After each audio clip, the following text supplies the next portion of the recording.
È tutto pronto per la quarta edizione del Premio Letterario Scala dei Turchi Dina Russiello, in programma il prossimo 11 luglio alle ore 19, presso il sito archeologico di Villa Romana di Realmonte.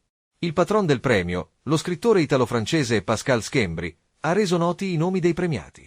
Premio Emergenti. Beatrice Gucciardo per il libro Una leggera sottile illusione. Marco Spada per il libro Fiumi d'inchiostro tra il Piave e l'Isonzo, scrittori affermati.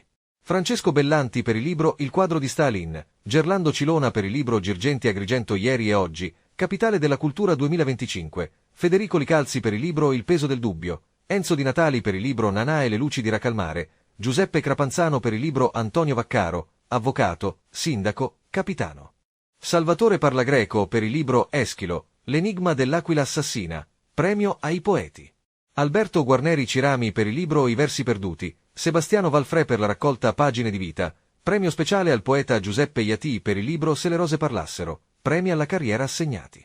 Alla poetessa Giuseppina Mira per il libro È ritornato Francesco, a Diego Romeo per il film La notte dei mandorli in fiore.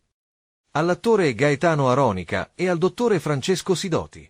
Premio alla memoria a Enzo Lessi, mentre il premio d'onore quest'anno va al prefetto di Agrigento Salvatore Caccamo. Soddisfatto Pascal Schembri afferma: anche quest'anno accendiamo un faro sulla cultura e sulla ineguagliabile bellezza della Scala dei Turchi, un modo per coniugare la magnificenza del sito con il talento dei siciliani, nel nome di Dina Russiello, la mia adorata moglie, un intellettuale che tanto amò Realmonte e la sua spettacolare Marna Bianca.